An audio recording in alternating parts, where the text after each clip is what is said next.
Halo, selamat malam. Wiza di sini. Jadi beberapa hari yang lalu aku nemu software di itch.io. Software ini tentang reaction image untuk VTuber. Kurasa ini lumayan bermanfaat. Jadi hari ini aku mau sharing tentang software ini.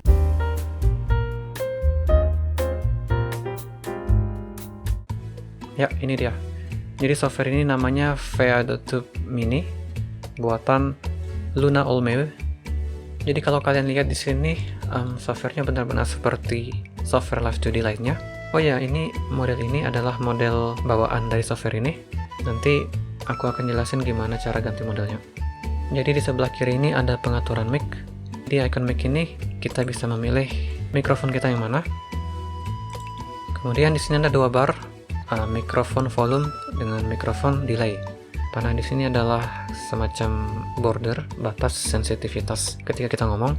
Misalnya kalau aku naikkan sedikit, jadi supaya gambar itu bereaksi aku perlu ngomong yang agak keras. Jadi kalau aku naikkan sangat tinggi, dia nggak bakal deteksi suaraku kecuali aku benar-benar teriak kayak gitu. Maaf kalau tiba-tiba teriak. Kemudian yang delay ini adalah delay ketika kita selesai ngomong. Jadi semakin ke bawah, mulutnya bakal lebih lama dia berada di kondisi terbuka. Kemudian ini ada background color. Di sini kita bisa milih antara hijau, biru, pink, atau magenta, atau transparent. Jadi dia support transparent color. Dan kemudian di sini ada open file untuk modelnya. Ya, jadi di sini dia modelnya memakai format .veadom ini. Tapi jangan khawatir, ini gampang bikinnya. Jadi kalau kalian lihat di sini ada 1, 2, 3, 4. Ini apa? Ini adalah model kita. Ada mulut tertutup, mulut terbuka, mata tertutup, dan mulut tertutup, mata tertutup, dan mulut terbuka. Jadi cara ganti modelnya gimana? Kalian hanya perlu menyiapkan 4 gambar atau 2. 4 gambar itu opsional, ini bahkan 1 pun bisa. Kemudian upload satu-satu dengan cara klik di tempatnya masing-masing. Jadi misalnya mulut tertutup, mata terbuka, open eyes, close mouth ini. Kemudian gambar yang lain. Ya, jadi ini minimal 2 gambarnya. Kemudian kalau kalian menambahkan gambar lain yang matanya tertutup, dia bakal ngasih efek berkedip.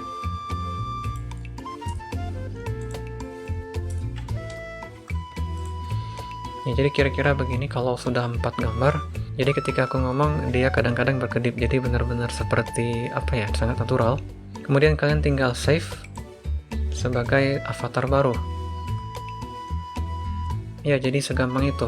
Untuk ditaruh di OBS juga seperti biasa, kalian seperti menaruh program biasa. Jadi kalian tinggal buka OBS, kemudian tambah window capture atau game capture. Di tempatku nggak ada game capture, jadi aku pakai window capture. Kemudian cari YouTube-nya, this one. Kemudian disesuaikan dengan kebutuhan. Misalnya aku taruhnya di pojok kiri seperti ini. Ya, kira-kira seperti ini. Lalu di filter.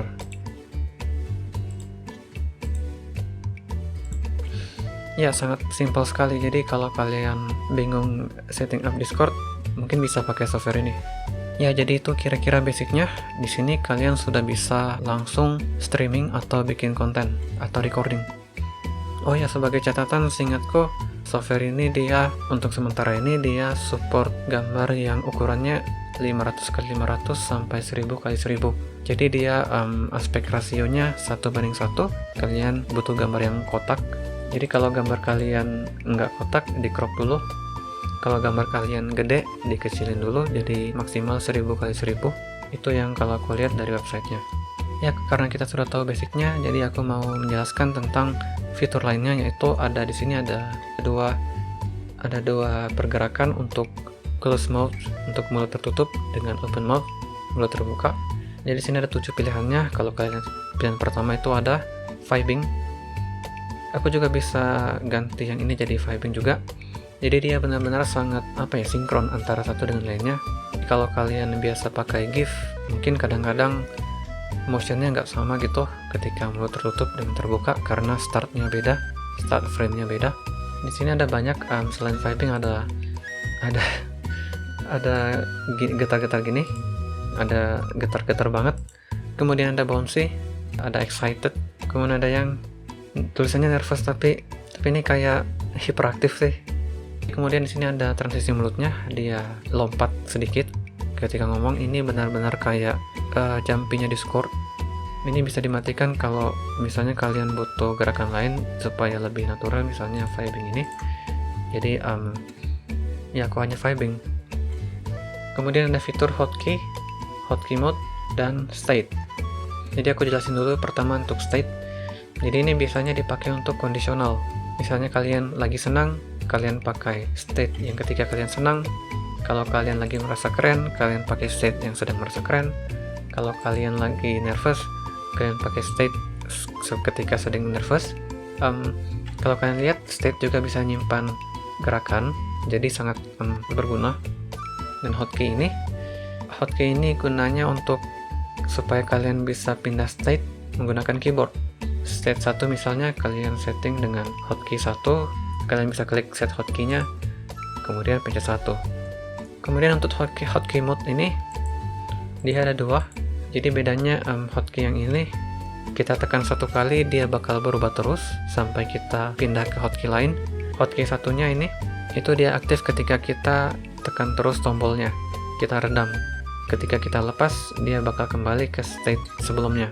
Jadi yang ini berguna banget ketika untuk state yang singkat gitu, yang benar-benar hanya seperlunya aja ketika marah gini atau ketika nervous. Jadi itu state, kalian bisa gunakan state ini untuk ganti ekspresi, atau juga kalian bisa pakai state ini kalau kalian nggak punya banyak ekspresi seperti aku. Kalian bisa pakai state ini untuk ganti baju. Jadi misal kalian punya banyak outfit, banyak kostum, seret-seret, langsung tinggal 1 tombol langsung ganti baju, kan keren banget. Atau mungkin kalian bisa gunakan untuk hal lain. Coba lihat ini. Tada! Yap, aku bisa pakai dia untuk main gitar. Jadi mulut terbukanya itu aku ganti jadi genjreng. Jadi semisal aku bisa gini.